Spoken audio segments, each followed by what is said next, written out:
Hello kapamilya, ayan po gagawa tayo ng ating fermented fruit juice, pero naku, yung ating lagayan mukhang naglock na at hindi na natin mabuksan.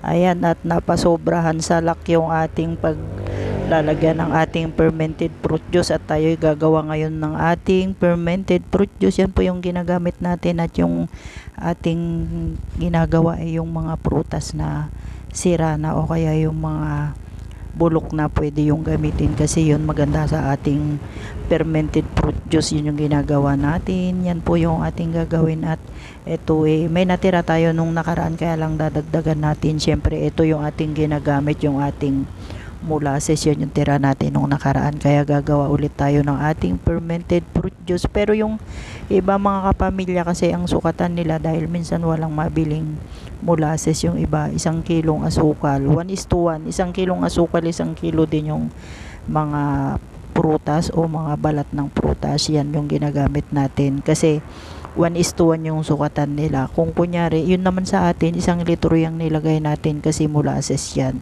Ayan, at yun yung ginagawa natin. Yan may natira tayo nung nakaraan, at dadagdagan natin, kasi meron tayo ditong mga overripe na bayabas. Ito yung mga bayabas na hinarvest natin dun sa bukid nung nakaraan, pero ito gagawin natin, at yan yung ginagamit natin na pangpabulaklak sa pangpabunga ng ating mga pananim, kasi hindi na tayo gumagamit ng iba pang pataba.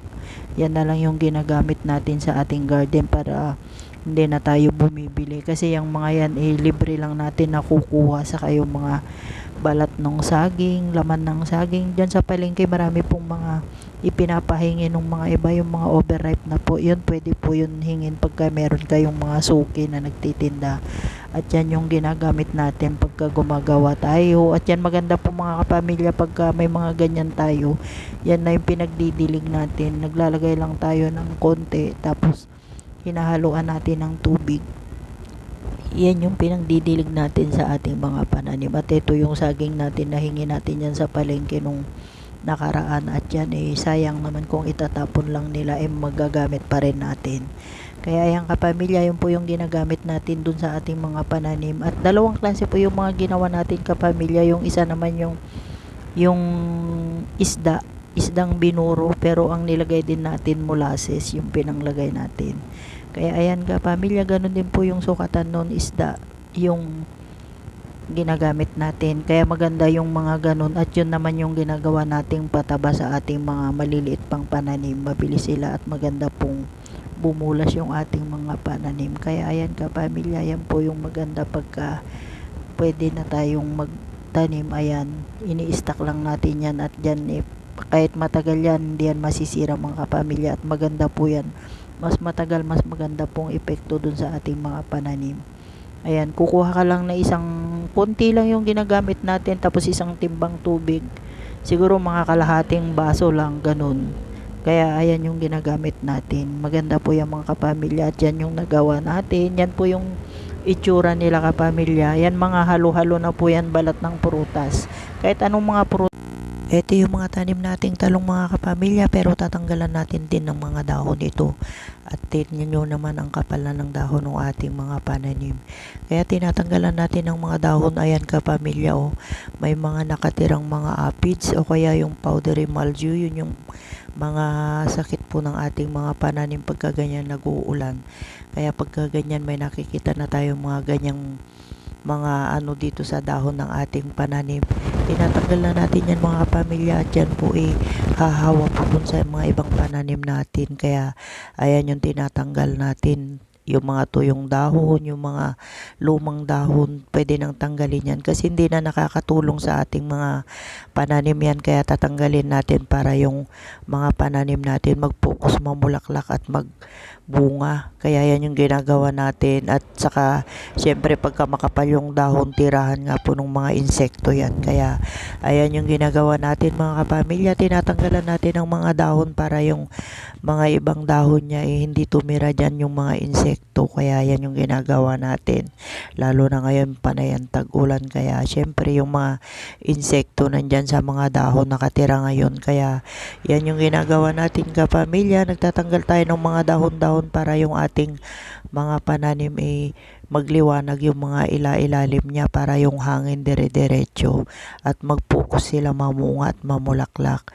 Kaya yan yung ginagawa natin. Kaya maganda po talaga pagka tinatanggalan natin sila ng dahon at kalbuhin natin para syempre hindi naman mag-i-stay yung mga insekto dyan pagka malinis yung ating mga pananim. Kaya yung ginagawa natin Hello kapamilya, ito po yung kangkong na naitanim natin pero syempre bago natin itanim dun sa isang lagayan natin, i-harvest na muna natin tong kanyang mga talbos para syempre mapakinabangan natin at yan masarap ilagay sa ating sinigang o kaya ilaga mo lang yan. Kaya yung kapamilya, i-harvest muna natin yung ating mga talbos ng kangkong at ito itatransfer natin para maparami natin tong ating kangkong at ito lalo na ngayon tag-ulan ng panahon ngayon.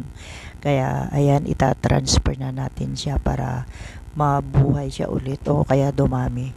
Kaya ayan kapamilya, yan po yung ating mga kangkong at tingnan nyo mga matanda na tong ating mga kangkong pero kahit na ganun itatanim natin para maparami pa rin natin. Ayan yung ating kangkong kapamilya. Saka ito mga kapamilya, lagi natin ginagamit ito pagka tayo ay nagluluto. Kaya magandang paramihin din ito pagka may ganito tayo kukuha lang tayo dyan sa paligid pagka naitanim natin.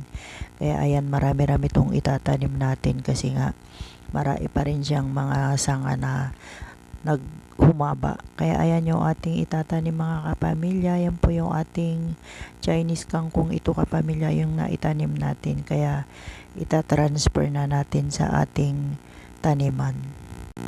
Hello kapamilya, ayan po yung ating mga sili at ayan nagtatanggal po tayo ng mga dahon ng ating mga sili at ito pugad ng mga insekto mga kapamilya. Kaya ito tatanggalin muna natin yung ating mga dahon-dahon ng ating mga sili para hindi mamugad yung mga insekto. At the same time po pwede maganda po pagka tinatanggalan natin ng mga dahon para yung ating mga pananim nagpo-focus po silang mamunga saka mamulaklak pagka natatanggalan sila.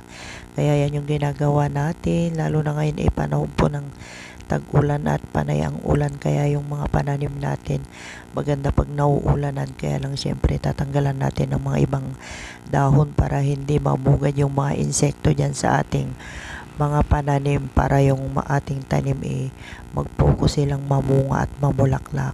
Kaya yan yung ginagawa natin, tinatanggal natin